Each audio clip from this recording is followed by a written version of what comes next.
फूलों के द्वीपों की रानी। एक समय एक रानी थी जो फूलों के द्वीपों पर राज करती थी।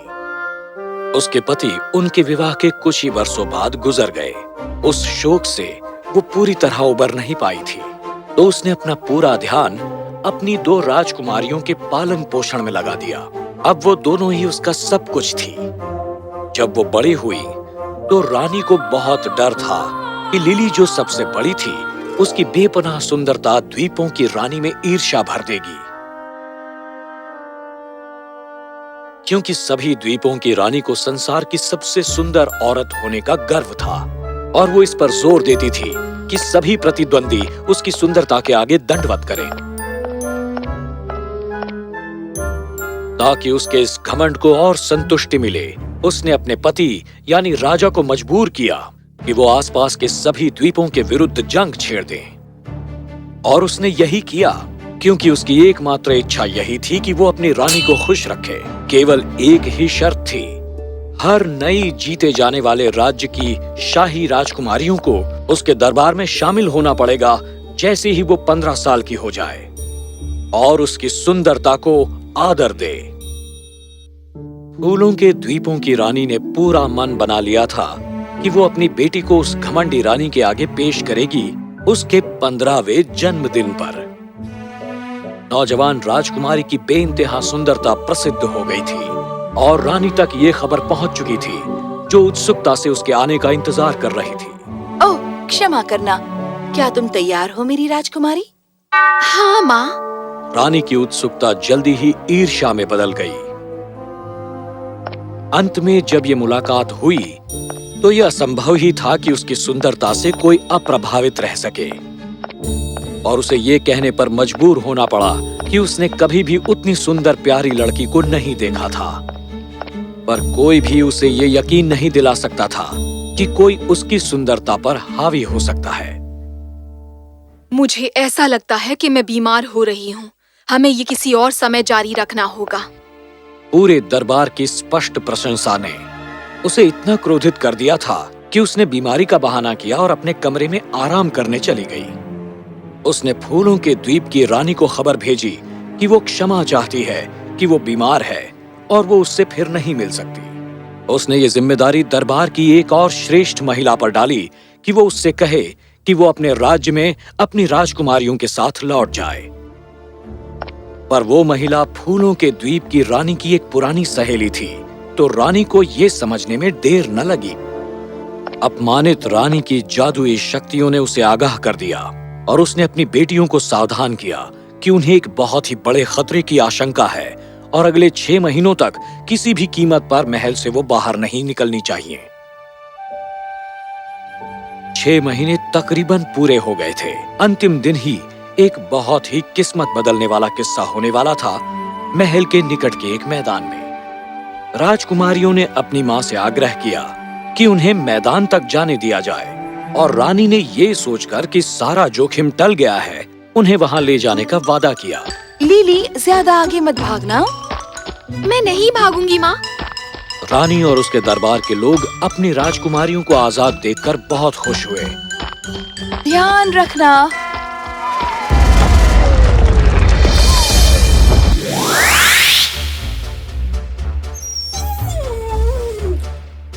कितने सुंदर हो।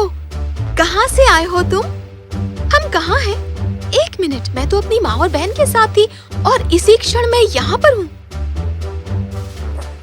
मुझे रास्ता दिखाओ। ओह वाह! देखो तुमने मेरे लिए क्या ढूंढा है। राजकुमारी इस सुंदर स्थान की ओर भागी और वो घास पर बैठ गई इस क्षण का आनंद लेने के लिए, जो ज्यादा देर तक नहीं चला क्योंकि वो सोचने लगी अपनी बदकिस्मती के बारे में और फूट फूट कर रोने लगी। ये फल और ताजा पानी मुझे मरने से तो रोक सकते हैं, पर क्या हो यदि कोई जंगली जानवर आ जाए और मुझे खाने की कोशिश करे? राजकुमारी ने अपना दिन झरने के पास बिताया और ध्यान को भटकाने की कोशिश करते हुए वो पिल्ले के साथ खेलने लगी। पर जब रात घेर आई तो वो सोचने लगी कि वो क्या करे। क्या हुआ? ठीक है, कोई बात नहीं।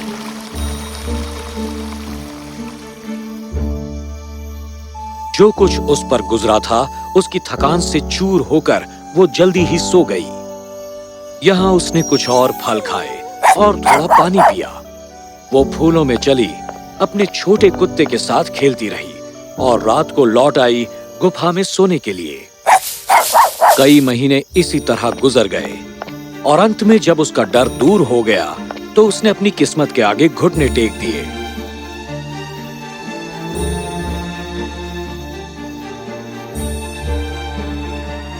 एक दिन उसने गौर किया कि उसका साथी उदास लग रहा था और अब वो हमेशा की तरह उसे सहला नहीं रहा था। क्या तुम ठीक हो? ये सोचते हुए कि कहीं वो बीमार ना हो, वो उसे उठाकर वहाँ से ले गई जहाँ उसने उसे कुछ विशेष जड़ी बूटियां खाते हुए देखा था, ये उम्मीद करते हुए कि शायद उनसे उसे कुछ फायदा हो, पर वो उन्हें छू भी नहीं रहा था। जब उसकी जाग खुली तो उसे सबसे पहले अपने पालतू कुत्ते का ख्याल आया। वो गुफा से बाहर गई और उसे ढूंढने लगी। जरा सुनो। वो बूढ़ा आदमी जल्दी ही वहाँ से भाग गया। उसे देखने का समय तक नहीं मिला। वो सोचने लगी कहीं उसका नन्हा कुत्ता कहीं दूर भटक न गया हो या उस बूढ़े आदमी ने उसे चुरा न लिया हो।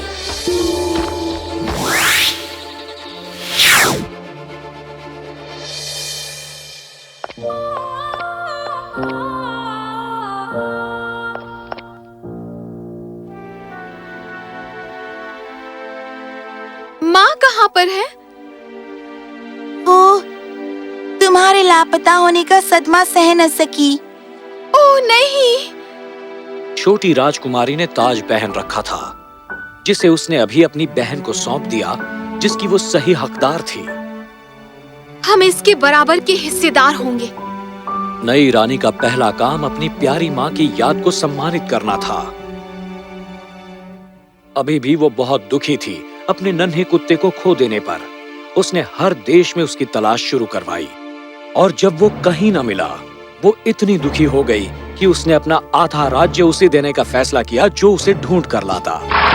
आदमी सभी दिशाओं में निकल पड़े उस कुत्ते की तलाश में, पर सब खाली हाथ वापस लौटे।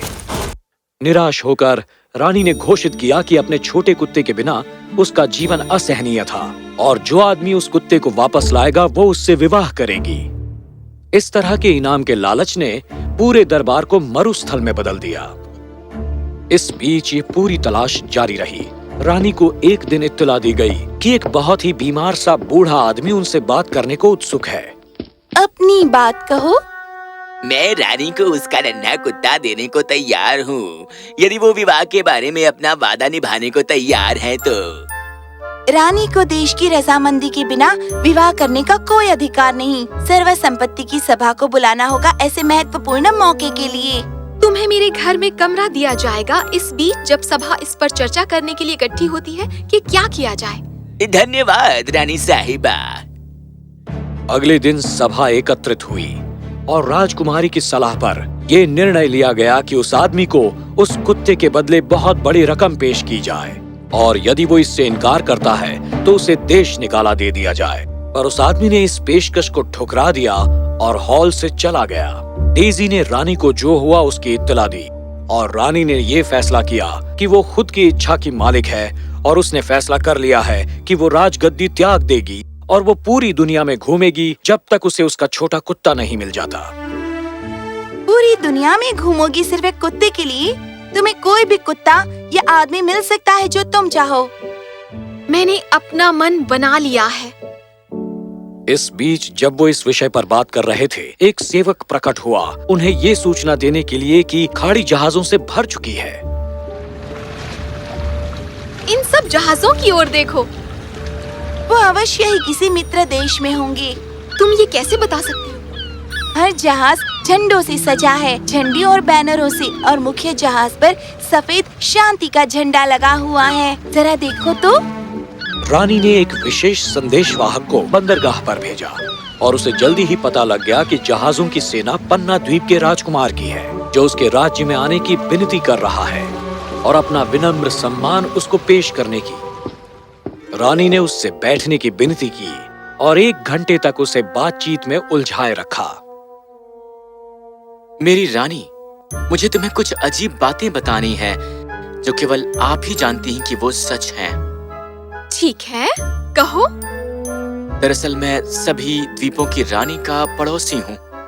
एक छोटा सा जल डमरू जो उसके राज्य को मेरे राज्य से जोड़ता है।